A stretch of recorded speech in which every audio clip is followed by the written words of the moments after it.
আক্রামাকুম ইনদাল্লাহি আতকাকুম, নিশ্চয় তোমাদের মাঝে সম্মানী তারা হবে যারা আল্লাহকে বেশি ভয় করবে। সুবহানাল্লাহ। আল্লাহর ভয় যার মধ্যে থাকবে সে সবথেকে বড় দামি আল্লাহর কাছে। মুত্তাকি যে, সে আরবের হোক আর আফ্রিকার জঙ্গলের হোক, আমেরিকার হোক আর এশিয়ার হোক, অস্ট্রেলিয়ার হোক আর সে পৃথিবীর যে প্রান্তের হোক না কেন, যদি মুত্তাকি হয় সে রবের কাছে দামি। ঠিক কি ঠিক না বলেন? এই যে সামনে রমজান আসতেছে, এই রমজানের রোজা আল্লাহ পাক কেন দিয়েছেন? এটা আল্লাহ পাক কারণ বলেছেন যাতে তোমরা মুত্তাকি হতে পারো।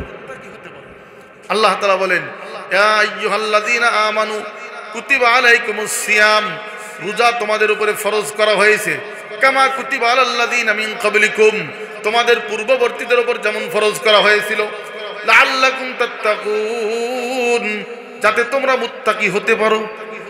মুত্তাকি হওয়ার জন্য সামনের এই তাকওয়ার সিজন আসতেছে, রমজান মাস। কি বলেন? ঠিক কি ঠিক না? এই জন্য মুত্তাকি যদি দুনিয়াতে তার কিচ্ছু নাই, একেবারে অসহায় ডেলিভার, তবু তার রবের কাছে দাম যদি তার কাছে তাকওয়ার সম্বল থাকে। ঠিক কি ঠিক না বলেন?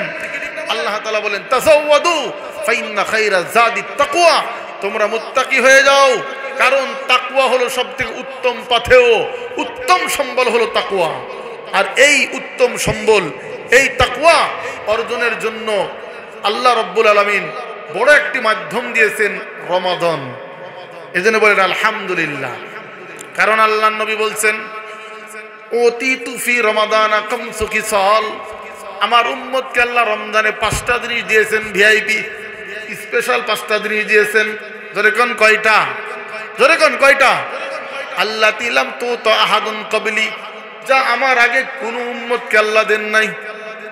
এই উম্মতকে 5টা স্পেশাল অফার আল্লাহ পাক রব্বুল আমিন রমজানের উপলক্ষে দিয়েছেন, যেটা কোন উম্মতকে দেন নাই। নবীজি বলেছেন, 1 নম্বর, আমার সাথে বলেন কয় নম্বর? জোরে কোন কয় নম্বর? ওয়ালা খালুফু ফামিস সায়েম আতিয়াবু ইনদাল্লাহি মির রিহিল মিসকে, রোজাদারের মুখের যে নির্গত দুর্গন্ধ না খাওয়ার কারণে স্টমাক থেকে বের হয় বিকেলের দিকে, আল্লাহর কাছে এটা মেশক আম্বরের থেকেও প্রিয়। সুবহানাল্লাহ। হরিণের নাভিতে হয়, হাজার হাজার হরিণ থেকে কোন একটা হরিণীতে হয়, আর সেটা নাভির মধ্যে হয়, কবুতরের ডিমের সমান হয়, কালোজিরার দানার মতো ছোট ছোট দানা হয়, এক একটি দানার থেকে লক্ষ লক্ষ টাকার আতর তৈরি হয়। এইরকম মেশক যদি দুনিয়াতেই হয়, আখিরাতের মেশক, জান্নাতের মেশক কেমন দামি হবে আল্লাহ ভালো জানেন। ঠিক কি ঠিক না বলেন? এর থেকেও আল্লাহর কাছে সুঘ্রাণের থেকে, এই সুঘ্রাণ থেকেও প্রিয় হবে রোজাদারের মুখের দুর্গন্ধ না খাওয়ার কারণে যেটা বের হয়। আমরা এক জামাতে ছিলাম, ভারতের মুহসিন ভাই আমার সাথে ছিল, বলছে একবার জঙ্গল থেকে এক হরিণের আমি মেশক নিয়েছিলাম, সেটা ঘরে রেখেছিলাম, শীতকালে বাক্সের মধ্যে খেতা বালিশ কম্বল দিয়ে ঢেকে রেখেছি, সকালে পাড়ার লোক জমা হয়ে গেছে, বলতে তোমাদের বাড়িতে কি আছে? এই সুঘ্রাণে আমরা থাকতে পারছি না, পুরা গ্রামবাসী। আল্লাহু আকবার। পরে এটা বিক্রি করে দিয়েছি আমি, বলছে 12 লক্ষ টাকা, 12 লক্ষ রুপি আদি বিক্রি করেছি, আর কত কোটি টাকার আতর হবে আল্লাহ ভালো জানে। তো দোস্ত, এর থেকেও প্রিয় হবে আল্লাহর কাছে রোজাদারের মুখের দুর্গন্ধ। বলেন সুবহানাল্লাহ। 2 নম্বর, আল্লাহর নবী বলেন, তুসাফফাদু ফীহি মারাদাতুশ শায়াতিন, বদমাইশ শয়তানকে রমজান উপলক্ষে আল্লাহ পাক গ্রেফতার করে ফেলেন। এই জন্য সে অন্য মাসের মতো প্রকাশ্যে দিবালাকে গুনাহ করাতে ভয় পায়। দেখবেন অধিকাংশ দোকানদার সব হোটেল, চাই স্টলগুলি পর্দা দিয়ে ফেলে, লাল পর্দা দিয়ে ফেলে ভয়ে। এর এই ভয়টা কে দিল? কোনো আইন না, তার অন্তরের মধ্যে ভয়টা, এই ভয়, এই রৌব পয়দা হয়েছে, এটা আল্লাহর পক্ষ থেকে। কারণ তার মিস্টার ইবলিস, তাকে অ্যারেস্ট করা হয়েছে। ঠিক কি ঠিক না? সে নফস শয়তানের ধোঁকায় পড়ে এটা করছে, কিন্তু মূল হোতাদেরকে, মূল গুন্ডাদেরকে সব অ্যারেস্ট করে জেলখানায় ভরে ফেলে আল্লাহ তাআলা। এই জন্য রমজানের দ্বিতীয় অফার এটা এই উম্মতের জন্য। 3 নম্বর হলো তুজাইয়ানুল জান্নাহ, মিন হাউলিন ইলা হাউলিন, জান্নাতকে পুরা বছর রেডি করা হয়, সাজানো হয়, পুরা বছর ধরে সাজানো হয়। রমজান উপলক্ষে বলা হয়, হে জান্নাত তুমি রেডি হও, তোমার মধ্যে আমার বান্দা বান্দি রোজা রেখে আসতেছে, বলেন সুবহানাল্লাহ। আর 4 নম্বর হলো তাস্তাগফিরু লাহুমুল হিতান, সমগ্র মখলুক মাছ থেকে নিয়ে হাইওয়ান জানোয়ার যা আছে রোজাদারের জন্য ক্ষমা চায়, আল্লাহ তুমি মাফ করে দাও, আল্লাহ ক্ষমা করে দাও, আল্লাহ ক্ষমা করে দাও, এইভাবে ক্ষমা চায়। আর 5 নম্বর হলো ওয়ায়ুগফারু লাহুম ফি আখিরি লাইলাতিন মিন রমাদান, রমজানের শেষ রজনীতে আল্লাহ তাআলা ঈদের রাতে সমস্ত রোজাদারকে ক্ষমা করে দেন। সুবহানাল্লাহ। সাহাবায়ে কেরাম বলতেছেন, ইয়া রাসূলুল্লাহ, এই ক্ষমা কি সবে কদরে হয়? নবীজি বলছেন, না, লেবার তার লেবারই পূর্ণ করার পরে শ্রমিক শ্রম দেওয়া শেষ হলে যেমন পারিশ্রমিক পায়, ঠিক তেমনি ভাবে 1 মাস রোজার পরে বান্দা আল্লাহর পক্ষ থেকে ক্ষমাপ্রাপ্ত হয়। সুবহানাল্লাহ। এজন্য দোস্ত, সামনে রমজানের রোজা আমরা ঠিক মতো রাখবো তো ইনশাআল্লাহ? রাখবো তো ইনশাআল্লাহ? এটা হলো তাকওয়া অর্জনের বহুত বড় মাধ্যম। কারণ মুত্তাকিরা আল্লাহর দোস্ত। জোরে গান, মুত্তাকিরা কার দোস্ত? কার দোস্ত? আল্লাহর দোস্ত। আল্লাহ তাআলা কোরআনে বলেন, আলা ইন্না আউলিয়া আল্লাহি লা খাউফুন আলাইহিম ওয়ালা হুম ইয়াহজানুন। আল্লাহু আকবার। আল্লাহ তাআলা বলেন, শুনে রাখো, আমার বন্ধু যারা হবে তাদের কোনো ভয় নাই, ডর নাই, টেনশন নাই, পেরেশানি নাই, মৌতের আগেও নাই, পরেও নাই, বলেন সুবহানাল্লাহ। মুত্তাকি যারা হবে তারা আমার বন্ধু। আর বন্ধু যারা, তাদের কোনো ভয় থাকে? থাকে, বলেন আলা ইন্না আউলিয়া আল্লাহ, আল্লাহর দোস্ত যারা হবে তাদের কোনো ভয় নাই। লাহুমুল বুশরা ফিল হায়াতিদ দুনিয়া ফিল আখিরাহ, তাদের জন্য দুনিয়াতেও সুসংবাদ, আখিরাতেও সুসংবাদ। সুবহানাল্লাহ। আলা ইন্না আউলিয়া আল্লাহি লা খাউফুন আলাইহিম ওয়ালা হুম ইয়াহজানুন আল্লাযীনা আমানু ওয়া কানু ইয়াত্তাকুন লাহুমুল বুশরা ফিল হায়াতিদ দুনিয়া ওয়া ফিল আখিরাহ লা তাবদীলা লিকালিমাতিল্লাহ। আল্লাহ তাআলা বলেন, এটা আমার চূড়ান্ত সিদ্ধান্তের কথা, এর কোনো পরিবর্তন নাই, বলেন সুবহানাল্লাহ। এই জন্য তাকওয়া অর্জন করব তো ইনশাআল্লাহ। তাকওয়ার সম্বল যদি কাছে থাকে, আর কিচ্ছু থাক না থাক, সে কসম খোদার মৌতের পরে সফল কাম, হাসরে মিজানে সিরাতে সব জায়গায় সে বুক টান করে জান্নাতে চলে যাবে। সুবহানাল্লাহ। এমন মুত্তাকি ছিলেন হযরত ওমর ইবনুল খাত্তাব রাদিয়াল্লাহু আনহুর জামানায় একজন দুধ বিক্রেতার মেয়ে, ঠিক কি না? জানেন না আপনারা যে দুধ বিক্রি করে জীবন যাপন করেন, আর সেই মা তার মেয়েকে বলছে পানি মিশাও, মেয়ে বলতেছে না, পানি মিশালে ওমরের জামানা, মা বলতেছে ওমর তো এখানে দেখে না, মেয়ে বলছে ওমর না দেখলে ওমরের রবকে তো ফাঁকি দেওয়া যায় না, ঠিক কি ঠিক না? এমন মুত্তাকি মায়ের পেটে জন্ম হয়েছে কে জানেন? হযরত তার ঔরসে আর কি, তাদের বংশ পরম্পরায়, তাদের পরবর্তী জেনারেশনে জন্ম হয়েছে হযরত উমর ইবনে আব্দুল আজিজ রাহমাতুল্লাহ আলাইহি, বলেন সুবহানাল্লাহ, যিনি ইসলামের ৫ম খলিফা বলা হয় তাকে ঐতিহাসিকদের মতে, যে ইসলামের মধ্যে আদল আর ইনসাফ কায়েম করেছিলেন। যেই ৪ খেলাফতে রাশেদার জামানা, তেমনি আদলে পুরা পৃথিবীকে ঢেলে সাজাইছিলেন হযরত উমর ইবনে আব্দুল আজিজ রাহমাতুল্লাহ আলাইহি। কারণ কি? ওই মায়ের তাকওয়ার ফসল, ঠিক কি ঠিক না বলেন? ঠিক তেমনি ভাবে আব্দুল্লাহ ইবনে মুবারক, তার পিতা ছিল একজন মুবারক বাগানের মালি। বাগানের কি ছিল বলেন? মালি। বাগানের মালিক একদিন বলছে, মুবারক আঙ্গুর নিয়ে আসো। আঙ্গুর এনেছে, আঙ্গুর টক। বকা দিচ্ছে, রে এতদিন তুমি বাগানে থাকো আর আঙ্গুর চিনো না কোনটা টক আর কোনটা মিষ্টি? মুবারক বলছে, হে মালিক, আমি তো আপনার বাগানের রক্ষক ভক্ষক না, জীবনে কোনোদিন একটা আঙ্গুর আমি চেখেও দেখি নাই, টেস্ট করে দেখি নাই। এর নাম হলো মুত্তাকি, বলেন সুবহানাল্লাহ। অথচ বর্তমানে রক্ষকরা ভক্ষক হয়ে যায়, ঠিক কি ঠিক না? দেখেননি দেশের রক্ষক যারা ছিল এমন ভক্ষক হওয়া হয়েছে, দেশে বাড়ি গাড়ি, বিদেশে বাড়ি গাড়ি, এখন তারা থাকতেই পারছে না দেশে, ঠিক কি ঠিক না? কেউ তো জেলখানায় এতে কাফে, কেউ আবার হিজরত করে বিভিন্ন দেশে পলাতক। এইভাবে দোস্ত রক্ষকরা ভক্ষক বর্তমানে, ঠিক কি ঠিক না? এ সবই একই রকম, মুদ্রার পিঠ আর পিঠ, নৌকার ধানের শীষ, দুই সাপের একই বিষ, ঠিক কি না? যেদিকে যাবেন সেদিকে একই বিষ। এই জন্য দোস্ত আমি কারো দলের পক্ষে বিপক্ষে বলছি না। এই গণতন্ত্র কুফরিতন্ত্র, রাজতন্ত্র কুফরিতন্ত্র, সমাজতন্ত্র কুফরিতন্ত্র, একমাত্র খেলাফত আলা মিনহাজিন নবুওয়াহ, এটাই হলো একমাত্র শরীয়তের প্রদর্শিত পথ। কি বলেন, ঠিক কি ঠিক না? খেলাফত ছাড়া আমরা মানব রচিত যত তন্ত্রমন্ত্রের দিকে যাব ততই আমাদের জন্য দুঃখই ডেকে আনবে, আমাদের ভাগ্যের পরিবর্তন হবে না। এই জন্য দোস্ত বলতেছিলাম যে তাকওয়াওয়ালা যে হবে সে রক্ষক হবে, ভক্ষক হবে না। রক্ষক হবে, কি হবে না? ভক্ষক হবে না।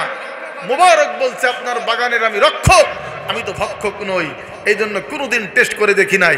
অথচ বর্তমান জামানায় আমার লিচু পাহারা দিতে দিতে, কি বলেন, ঠিক কি ঠিক না? আম লিচু পাহারা দিতে দিতে মালিকের ঘুম থাকে না সিজনে। এরপরেও দোস্ত আমি দেখি মাঝে মধ্যে ওই যে আখের গাড়ি যায়, আখের গাড়ির থেকে পিছনে বাচ্চারা এরকম ছিঁড়ে নেয়, টেনে নেয়, আর মুরব্বীরা আবার সাব্বাসি দেয়, আরে ভালো সাহসী ছেলে, নাউজুবিল্লাহ বলেন। আর যেই ছেলে নিতে পারে না, আরে আবলা, তুই তো একটা বেকুফ, কিছুই শিখবি না জীবনে। এইভাবে চুরির উপরে উদ্বুদ্ধ করা হয়, ঠিক ঠিক না বলেন? আমাদের দেশে কিছু বাবুর্চি আছে, রান্না করতে দিলে তো টেস্ট করতে করতে হাফ কেজি ফুরায় ফেলে, ঠিক ঠিক না? ও দোস্ত, এরা কি মুত্তাকি বাবুর্চি? এরা হলো মুত্তাকি বাবুর্চি না দোস্ত। এইগুলি বলতে গেলে বহুত সমাজের রোগ ধরা পড়ে যাবে। হযরতে মুবারক বলতেছেন আমি রক্ষক কিন্তু ভক্ষক না। ভাইরা বলতেছে তাবারক রান্না করছেন, যারা সাবধান হয়ে যান দোস্ত। তাবারকের মধ্যে তেমন কিছু নাই, এ খায় আর লাভ নাই, ঠিক না? জাগা মতো যারা খায় তাদেরকে ধরেন, যারা খেয়ে খেয়ে একদম দেশটাকে লুটপাট করে আঙ্গুল ফুলে কলা গাছ হয়েছে তাদের বিরুদ্ধে গর্জে ওঠেন, ঠিক ঠিক না? তাহলে হবে আসল জিহাদ। আজ দোস্ত মুত্তাকির অভাব। মুবারক বলছে আমি তো রক্ষক ভক্ষক না। এরপরে এই বাগানের মালিক তার বিবির সাথে মশওয়ারা করছে যে আমার মেয়েটা বড় হয়েছে, বিয়ে দেওয়ার দরকার। বিবি বলছে সম্পদ তো আল্লাহ কম দেয় নাই, তা আমরা অযথা সম্পদশালী ছেলে না খুঁজে আমরা দিনদার একটা ছেলের সাথে বিয়ে দিয়ে আমাদের সম্পদই যথেষ্ট। সুবহানাল্লাহ, এটাই হওয়া উচিত ছিল আদর্শ। আজকে দোস্ত আমাদের মা বোনেরা, আমাদের মেয়েরা, আমাদের ছেলেরা, হায় হায় আমাদের সমাজ, আমাদের জাতি কিভাবে বুঝাবো? তারা প্রতিষ্ঠিত ছেলে খুঁজতে 30+ ছেলের সাথে বিয়ে দেয়, যারা বিয়ের আগে সংসার করে জিন্দেগি শেষ, ঠিক কিনা? মেয়েদেরকেও এইভাবে পাত্র খুঁজতে 20, 25, 30 পার করে দেয়, লাস্টে আর বিয়েই হয় না। সেদিন কুষ্টিয়াতে শুনলাম 46 বছর মেয়ে, 48 বছর ছেলের বিয়ে হয়েছে। কারণ কি? বলছে প্রতিষ্ঠিত হতে হতে একটু লেট হয়ে গেছে। নাউজুবিল্লাহ। অথচ দোস্ত আনকিহুল আয়ামা মিনকুম, আল্লাহ বলতেছেন তোমাদের যুবক যুবতী যারা বয়স্ক হয়ে যায়, বিয়ের উপযুক্ত বালেগা হয়ে যায়, তাদেরকে বিবাহ দিয়ে দাও। ইয়াকুনু ফুকারা ইগনিহিমুল্লাহু মিন ফাদলিহি, যদি তারা গরিব হয় আল্লাহ তাদের ধনী বানায় দিবে। সুবহানাল্লাহ। এই জন্য আমরা তাকওয়া দেখে বিবাহ দিব, ঠিক কি ঠিক না? আর চাকরি কারবার ব্যবসা বাণিজ্য দেখে দিবেন তো দেখবেন যে ছেলে রাতের বেলায় মদের বোতল হাতে করে ঢুকছে ঘরে, ঠিক কিনা? ওই যে প্রতিষ্ঠিত দেখছেন। এই জন্য তাকওয়াওয়ালাকে দেখে বিয়ে দিব ইনশাআল্লাহ।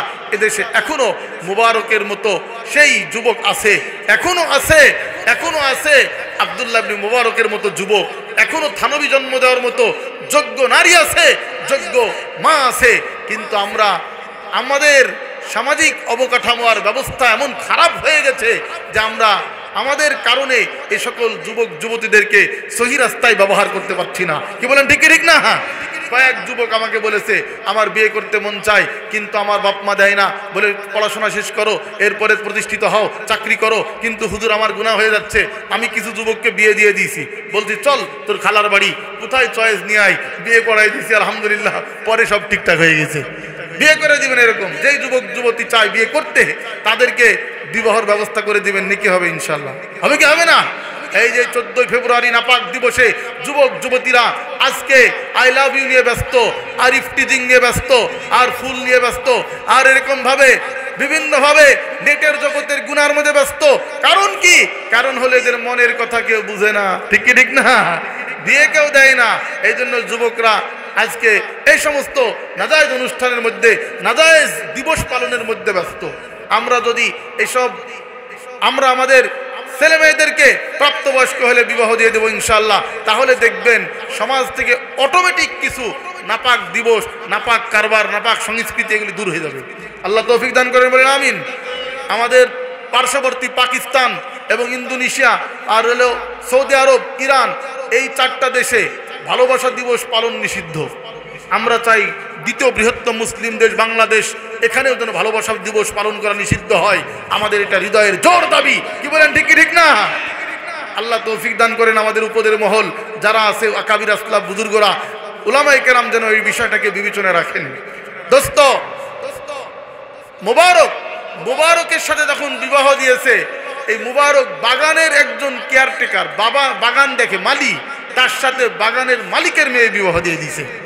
আর এই মুবারকের ঔরসে জন্ম হয়েছে জগতের বিখ্যাত মুহাদ্দিস আব্দুল্লাহ ইবনে মুবারক। বলেন সুবহানাল্লাহ। এটা কিসের ফসল? তাকওয়ার ফসল। যেরকম কিসের ফসল? তাকওয়ার ফসল। হযরত আব্দুল্লাহ ইবনে মুবারক ছিলেন এমন এক ব্যক্তিত্ব যার জীবনে 3টা পাঠ ছিল। 4 মাস জিহাদ করতেন খোরাসান, 4 মাস হাদিস পড়াইতেন খানকায়, আর 4 মাস তিনি ব্যবসা করতেন, বিজনেস করতেন। এইরকম একজন যুগ শ্রেষ্ঠ মুহাদ্দিস, ইমাম বুখারীর উস্তাদ, আবু হানিফার ছাত্র রাহিমাহুমুল্লাহ। কেন জন্ম হয়েছে? শুধু পিতার ওই তাকওয়ার কারণে। পিতার কিসের কারণে? তাকওয়ার কারণে। আমরা সবাই জানি আব্দুল কাদের জিলানী। কি নাম বলেন? আব্দুল কাদের জিলানী। ইনাকে আপনারা বড় বিশ্বাস বলেন, বড় ছোট যে পীরই বলেন না কেন, তিনি একজন বিখ্যাত বড় আল্লাহর ওলি, ঠিক ঠিক না? আব্দুল কাদের জিলানীর পিতা আবু সালেহ ক্ষুধার তাড়নায় একবার তিনি নদীর পাশ দিয়ে হাঁটতেছেন। হাঁটতে হাঁটতে দেখলেন একটা আপেল ফল নদীর স্রোতে ভেসে যাচ্ছে। ক্ষুধার তাড়নায় তিনি ফলটা তুলে খেয়ে ফেললেন। এরপরে অনুশোচনা জন্ম হলো। যদিও ফিকহের কিতাবে ফতোয়ার আলোকে এমন ভেসে দেওয়া ফল খাইলে কোনো গুনাহ হয় না, পড়ে পাওয়া এরকম ফল খাইলে কোনো গুনাহ হয় না। ফিকহের ফতোয়া অনুযায়ী, মুফতিদের ফতোয়া অনুযায়ী, মাসআলা অনুযায়ী, ফতোয়া অনুযায়ী। কিন্তু দোস্ত, তাকওয়া তাকে এইটা খাওয়ার পরে স্থির থাকতে দেয় নাই। তাকওয়া তাকে ভিতর থেকে আঘাত দিতেছে। তুমি ভুল করলে অবশ্যই তোমাকে ক্ষমা চাইতে হবে। আবার তিনি স্রোতের বিপরীতে রওনা হলেন, বিপরীতে হাঁটতে থাকলেন। হাঁটতে হাঁটতে দেখলেন একটা আপেল গাছ, আপেল গাছের পাশে এক বিশাল দালান ঘর বাড়ি। এরপরে দরজায় নক করলেন, ভিতরের থেকে একজন মুরব্বী আসলো। কি হয়েছে বাবা তোমার? বলছে আমি তো এরকম ক্ষুধার্ত যুবক, একজন ক্ষুধার্ত যুবক, হেঁটে যাচ্ছিলাম নদীর পাশ দিয়ে, কিন্তু হঠাৎ করে দেখলাম একটা ফল আপেল ভেসে যাচ্ছে, আমি এটা খেয়ে ফেলেছি। খাওয়ার পরে আমার ভিতরে অনুশোচনা জন্ম হয়েছে, বড় অন্যায় ভুল করেছি। সুতরাং গাছের সন্ধানে আবার স্রোতের বিপরীতে হাঁটতে লাগলাম। হাঁটতে হাঁটতে আশপাশে কোনো গাছ নাই, শুধু একটি গাছই দেখলাম। আর এই গাছের পাশে আপনার বাড়ির দালান কোঠা দেখি। সুতরাং মনে হচ্ছে আপনি তার মালিক। সুতরাং হে বুজুর্গ ব্যক্তি, হে মুরব্বী, তুমি আমাকে ক্ষমা করে দাও, যাতে আমার এই ফল খাওয়ার কারণে কিয়ামতের ময়দানে আল্লাহর দরবারে না দাঁড়াতে হয়। আল্লাহু আকবার। মুরব্বী বলতেছে, আগে ভাবছে আশ্চর্য যে এইরকম যুবক তো দেখি নাই, এমন ছেলে তো দেখি নাই, এত পাহারা দিয়েও আমের সিজন, লিচুর সিজনে লিচু আর আম রাখা যায় না, ঠিক ঠিক না? আর এই যুবক এখানকার ফল, ভেসে যাওয়া ফল খেয়ে পুনরায় আমার কাছে ক্ষমা চাইতে এসেছে। নিশ্চয় এমন ছেলেকে হাতছাড়া করা যাবে না। এই জন্য ফোন দিয়ে আটলেন, এই ছেলেকে আটকাতে হবে। বললেন, বাবা তোমাকে ক্ষমা করতে পারি, তবে শর্ত হলো আমার কিছুদিন গোলামি করো, আমার এই গাছ বাগান পরিচর্যা করতে হবে, দেখভাল করতে হবে, তারপরে ক্ষমা হবে, এছাড়া ক্ষমা নয়। আব্দুল কাদের দেখলেন কিয়ামতের দিন নাজাত পাইতে হবে, হাসরের ময়দানে মুক্তি পেতে হবে আমাকে। দুনিয়ার জীবন জীবন না, আমার উম্মতি বাইনা 60 আও 70 সানা।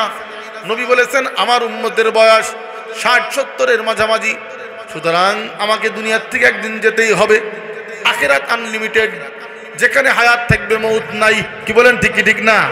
হায়াত থাকবে মউত নাই, সেই জায়গার নাম আখিরাত। ঠিক কি ঠিক না বলেন?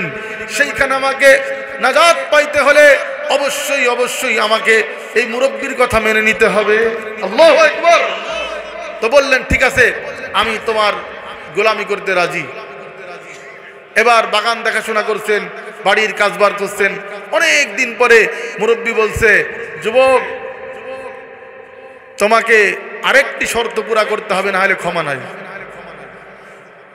আব্দুল কাদের জিলানীর পিতা আবু সালেহ বলতেছেন যে আমার এতদিন আপনার ছোট্ট একটি ফল খাওয়ার কারণে এতদিন আপনার কাজ করে দিলাম, গোলামি করলাম, তবুও কি ক্ষমা হবে না?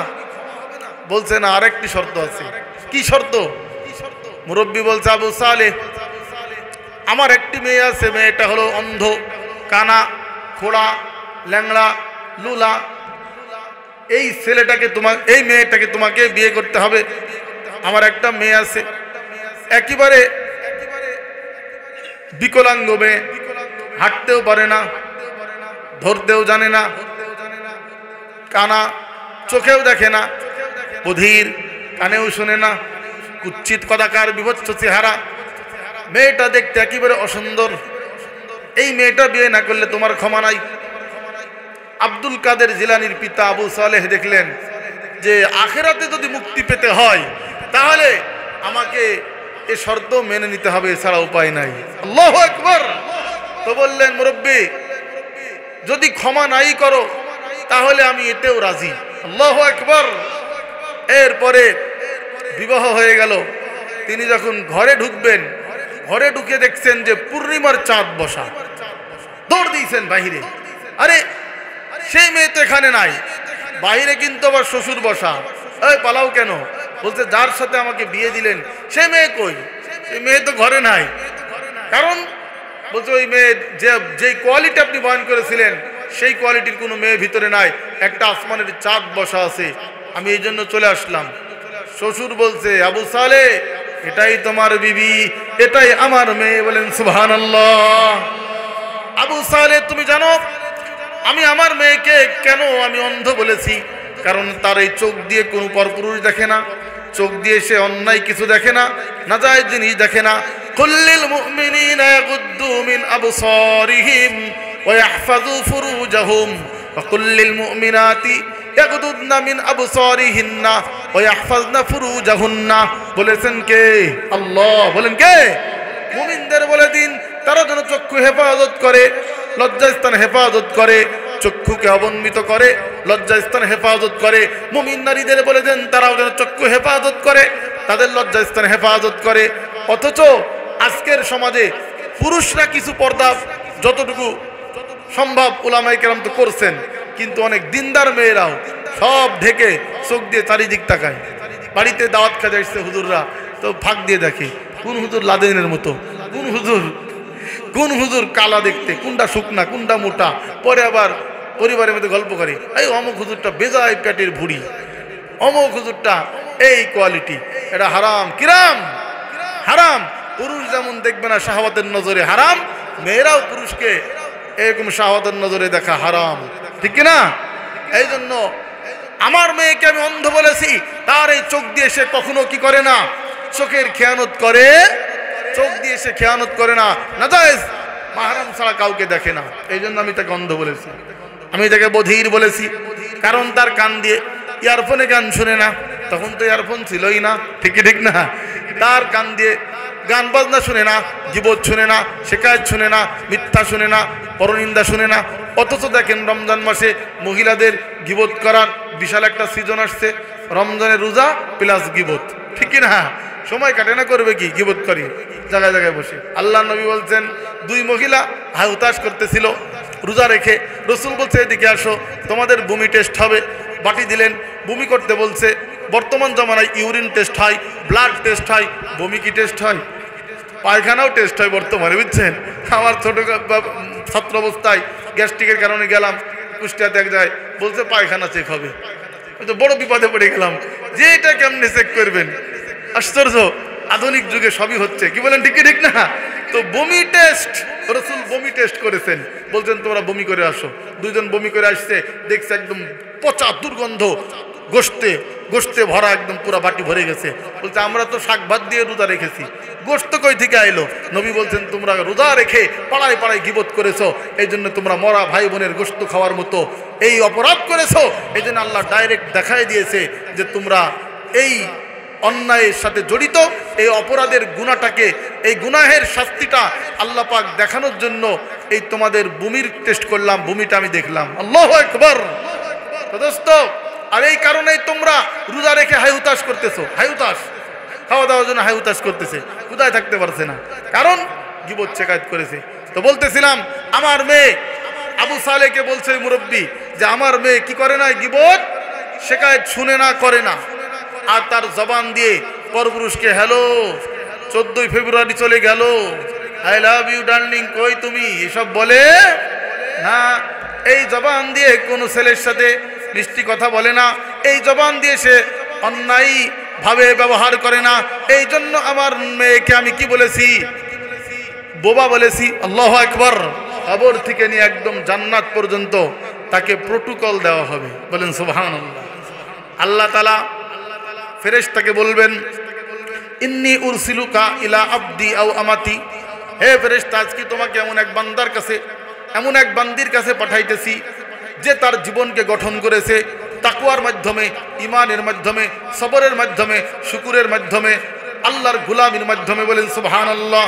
সুতরাং যখন তুমি তার কাছে যাবে, তার রূহ নেওয়ার জন্য একা যেও না, তুমি তোমার সঙ্গে 500 জান্নাতের ফেরেশতা নিয়ে যাও, বলেন সুবহানাল্লাহ।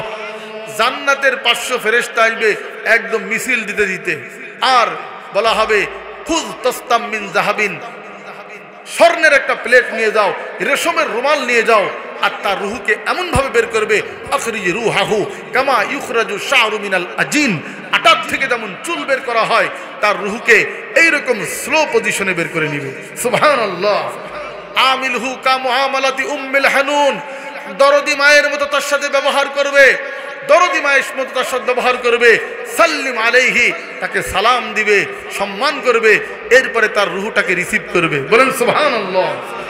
এরপরে আসমানে এক কঠিন লাইটিং শুরু হয়ে যায়, আনন্দের মিছিল হয়ে যায়। আল্লাহ পাক পুরো আসমান ওয়ালাদেরকে খবর আর এখন ধুম মাচায় দেয় যে আসতেছে আমার বান্দা, আমার বান্দি, আমার বান্দা যে জীবন গঠন করেছে, লাইফকে গঠন করেছে, জীবনকে সুন্দর করেছে তাকওয়ার মাধ্যমে, ঈমানের মাধ্যমে, আমালে সলেহার মাধ্যমে। সুতরাং আমার বন্ধু আজকে আমার সাথে মিলিত হবে। সুবহানাল্লাহ। এইভাবে দোস্ত, এলাকাবাসী তার দাফন কাফনের আগেই আল্লাহর পক্ষ থেকে এলান হয়ে যায় যে এই ব্যক্তির মৃত্যুর এলান আসমানে করে দাও, জমিনে করে দাও, মখলুকের মধ্যে করে দাও। তার কাফন দুনিয়ার সাধারণ মার্কেটে কেনার আগে তার জান্নাতের কাফন তাকে পরিয়ে দাও, জান্নাতের লেবাস তাকে পরিয়ে দাও। হে ফেরেশতারা, এলাকাবাসী জানাজার আগে তোমরা তার জন্য জানাজা এক পাঠ পড়ে ফেলো। সুবহানাল্লাহ।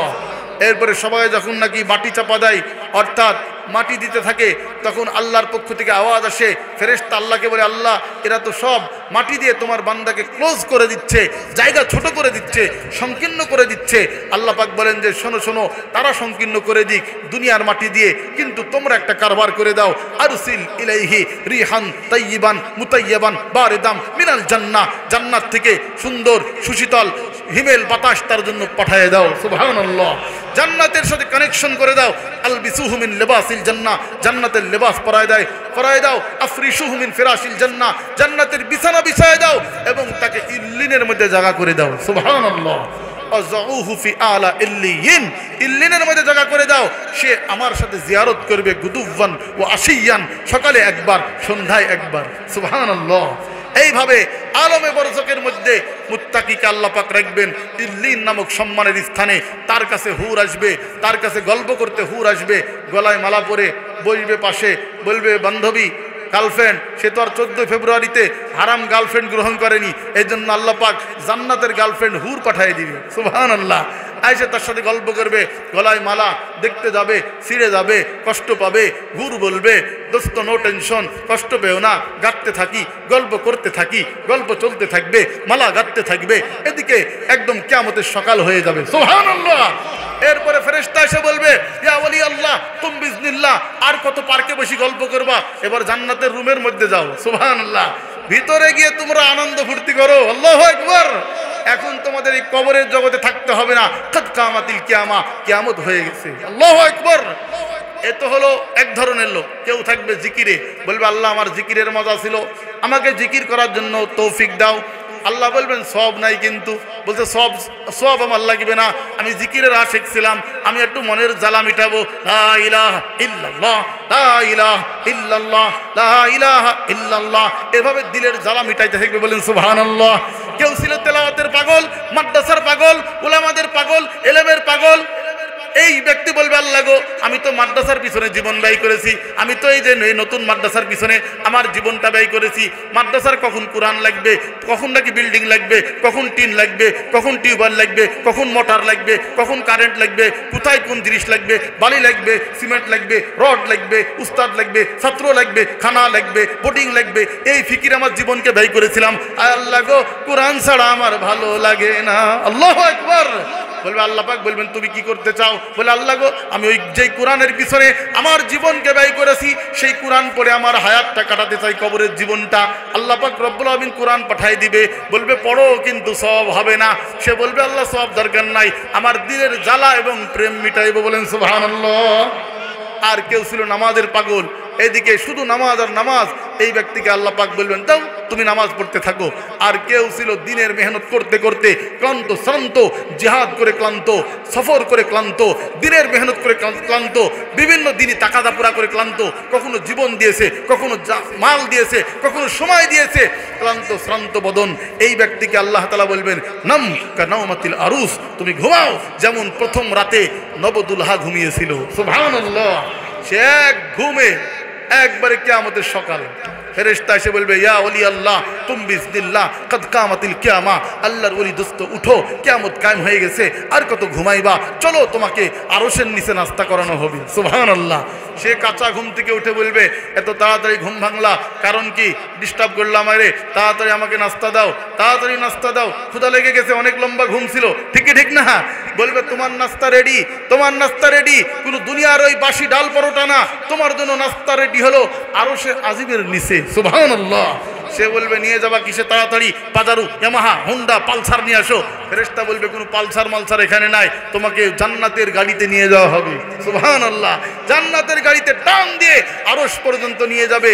সেখানে গিয়ে দেখছে আরো 7 প্রকার লোক আছে, যারা ইমামুন আদেল, আমি বলতে পারবো না এখন সময় নাই, এরকম 7 ধরনের লোক, 7 ধরনের লোক আরো আছে যারা তার মতো জীবন গঠন করেছে তাকওয়া এবং ঈমান দ্বারা, আমালে সালেহা দ্বারা, সবগুলি আরশের নিচে এক জায়গায় এক প্ল্যাটফর্মে জমা হচ্ছে। বলেন সুবহানাল্লাহ।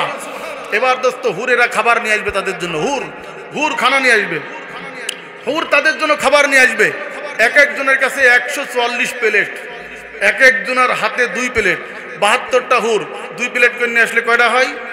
কতটা হয় বলেন? 144 প্লেট খানা।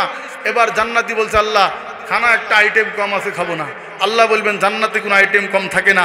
আল্লাহ জানেন, তবুও জিজ্ঞেস করবেন কি আইটেম কম আছে। জান্নাতীরা বলবে আল্লাহ আইটেম একটা কম, ওই যে সামনে রোজা আসতেছে, উলামায়ে কেরাম বয়ান করেছিল আসসাউমু লি ওয়া আযজি বিহি, রোজা নাকি তোমার জন্য, প্রতিদান নাকি তুমি নিজ হাতে দিবা। আল্লাহ সবই তো পাইলাম জান্নাতের আইটেম, কিন্তু তোমার হাতের আইটেমটা কই? সুবহানাল্লাহ। এবার আল্লাহ রাব্বুল আলামিন একসাথে একযোগে এট এ টাইম সব জান্নাতীকে নাস্তা করাই দিবে। জান্নাতের মাছের কলিজা ভুনা এবং জান্নাতের রুটি দিয়ে ধরে কোন সুবহানাল্লাহ। জান্নাতি দেখতে দেখতে আল্লাহর হাত দেখেই 500 বছর কাটাই দিবে, এত সুন্দর। আল্লাহ পাক বলবেন যে ও দোস্তরা কুলু ওয়াশরাবু হানিআম বিমা আসলাফতুম ফিল আইয়ামিল খালিয়া, পিছনের জীবনে যা নেকামল করেছো এখন খাওয়ার পান করো।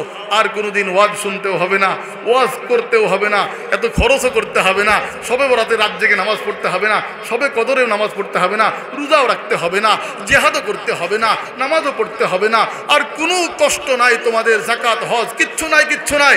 এখন শুধু ফুর্তি আনন্দ, ফুর্তি আনন্দ। এখানে তোমরা শুধু শান্তি পাবে, কোনো অশান্তি বলতে নাই। যেরকম সুবহানাল্লাহ। তখন জান্নাতীরা খাবে এবং প্রত্যেক জুমার দিনে, আজকে যেমন জুমার দিন না, প্রত্যেক জুমার দিনে আল্লাহ পাক নিজে ময়দানে মসজিদে জান্নাতীদের সাথে দেখা করবেন। আল্লাহু আকবার। আল্লাহ পাক তার দিদার দিবেন। আল্লাহকে দেখার পরে জান্নাতীরা সমস্ত জান্নাতের নিয়ামতকে ভুলে যাবে। আল্লাহর আনন্দের কাছে, আল্লাহর দিদারের আনন্দ, আল্লাহ পাকের দর্শনের আনন্দ, এমন এক আনন্দ হবে দোস্ত, জান্নাতের সকল আনন্দ ম্লান হয়ে যাবে। এই জন্য কবি বলেছেন, হৌর গিলমান জিতনে নিয়ামত হায় তু, সবসে বড়কর নিয়ামতে দিদারে তু। আমাদের বুজুর্গরা বলেছেন, কবি বলেছেন, হৌর গেলেমান জান্নাতে যত নিয়ামত, এগুলি ছোট নিয়ামত, সব থেকে বড় নিয়ামত হলো রবকে দর্শন করা। বলেন সুবহানাল্লাহ। কারণ আল্লাহকে দেখে কি দেখলাম এই যে মনোভাব শুরু হবে, আর বর্ণনা করতে পারবে না। আর নতুন করে চেহারার মধ্যে আল্লাহর নূরের গ্লেজ চলে আসবে। জান্নাতে যাওয়ার পরে বিবিরা চিনতেই পারছে না। কারণ কি? বলছে এত সুন্দর কেমনে হইলা? বলে কোথার থেকে আসলা? তোমরা কি আল্লাহর দরগা বিউটি পার্লারে সেজে আসলা? বুঝছে না, না, এখানে কোনো পার্লার নাই, আমরা আল্লাহর দিদারের পার্লার থেকে আসলাম। যেরকম সুবহানাল্লাহ। সেখানে যেতে চাইতো ইনশাআল্লাহ, আল্লাহর দিদার চাইতো। এই জন্য দোস্ত, আমাদেরকে মা যা আবিহি রসুল আমা তারাকা আলাইহাল উম্মা, রসুল যা আল্লাহর পক্ষ থেকে নিয়ে এসেছেন এবং যেটার উপরে উম্মতকে রেখে গেছেন, সেটার জন্য আমাদের জীবনকে ব্যয় করতে হবে।